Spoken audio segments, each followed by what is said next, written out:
Today, extrapolating from a sample size of 1, Rock and Roll Hall of Famers don't like Fallout 4. This is CheckPoint.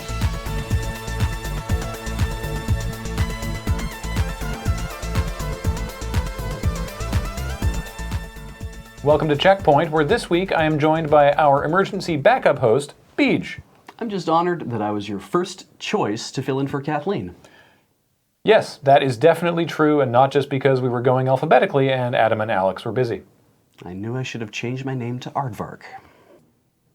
Every day, esports moves one lane closer to legitimacy, and the latest news on this front is that University of California, Irvine is planning to offer Overwatch scholarships this coming year, on the back of a similar League of Legends program that began last year.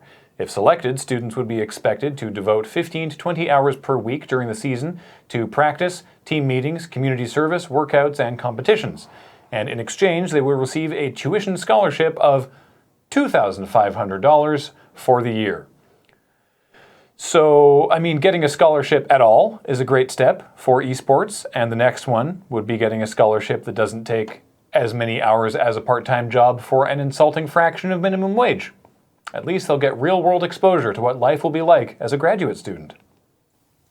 Despite being a video game, Final Fantasy XIV doesn't have an infinite amount of property available.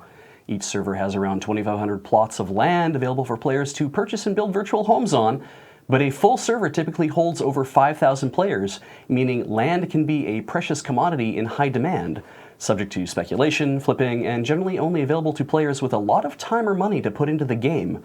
And while this issue has been going on for years, the recent Stormblood expansion has brought in a lot of new and lapsed players into the game, which has only exacerbated the problem. But the general grousing about the lack of land reached a new level of intensity after it became public that two players named Ultima and Igiorum had created a mega compound and mansion comprised of an astounding 28 lots on the Mateus server. Originally, the two chose Mateus because it was empty and unpopular, meaning there was a lot of unclaimed land. But now the server is full, and a lot of the newly arrived players are angry they didn't even get a chance to buy a house. And while more plots of land are being added to Final Fantasy XIV, demand still outstrips supply on many servers, giving rise to a problem too many players are seeing in real life. Housing is totally unaffordable, and it's a real bummer when you can't even afford a virtual house. Doomfist has finally made his long-awaited debut in Overwatch, and already this new offense hero is shaking up the Overwatch meta. So far, the most popular ship is Doomfist X Reaper, and the leading ship name appears to be Reapfist, which is sadly edging out pithier options like Fister, Doomper, and Doomblossom. Doomfist might also shake up the gameplay meta, but currently, the only thing the internet cares about is that Doomfist is here, he's hot, and he's got his left titty out, as is Overwatch tradition. Two dedicated fans of Capcom's Ace Attorney series have provided translation for the Japan-only game Daigyakkuten Saiban, or The Great Ace Attorney, and Capcom has responded by pulling down their subtitled YouTube videos. This all seems par for the course in today's jumpy trademark defense and copyright infringement world, so no surprises here. Except these two fans had not developed a translation patch for the game. They simply translated and subtitled a playthrough of the game. Capcom has pulled down the equivalent of fan-subbed anime. Again, they're completely within their rights to do this, but I have to ask why? Did Capcom think the translations did not convey the proper nuance of the Japanese language? Was Capcom suffering a shortfall in the Ace Attorney budget and decided the only way to make up the difference was to keep it Japanese only and counted imports by the highly coveted intersection between unilingual Anglophone and Japanophile purist markets? Does Capcom just feel that fans outside Japan would be bewildered by the radical new character Sherlock Holmes? If Capcom has the kind of muscle to get subtitled Let's Plays takedown from YouTube, I hope their next focus is on killing those god-awful anime reaction videos that come up every time I search for clean credit sequences. We here at CheckPoint love a good Zenimax media lawsuit story, but this time there's a twist. Zenimax is the party being sued by Dion, aka Dion DiMucci, Rock and Roll Hall of Famer and performer of The Wanderer, a 1961 pop song available on Fallout 4's Pip-Boy radio.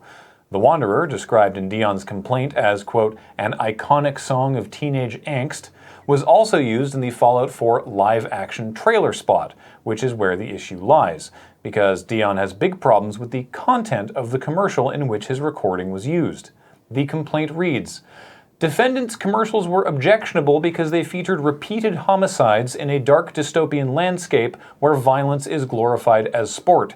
The killings and physical violence were not to protect innocent life, but instead were repugnant and morally indefensible images designed to appeal to young consumers.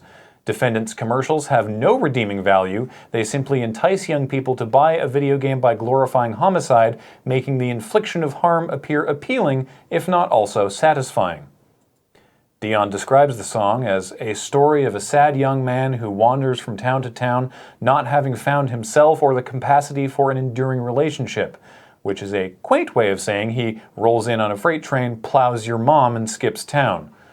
The main speed bump Dion might encounter is that his claims of repeated homicides are completely false, because the minute-long spot that uses the Wanderer features the Fallout 4 protagonist killing one thing, and that's a rad roach. It's broadly just cool shots of the player character and Dogmeat wandering.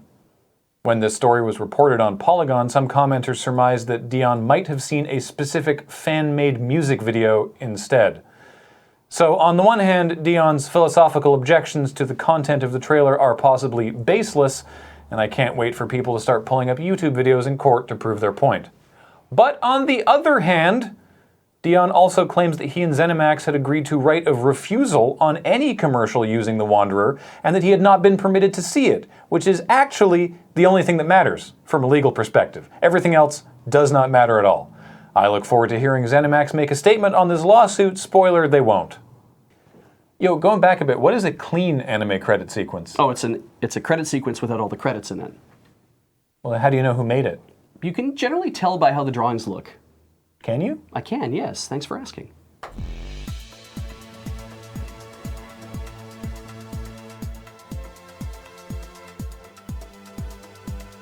Coming up, since its beta release, the still early access PlayerUnknown's Battlegrounds has consistently sat in the top 3 most viewed games on streaming site twitch.tv. So it makes sense that this week, developer Bluehole announced an exclusive streaming partnership with Facebook.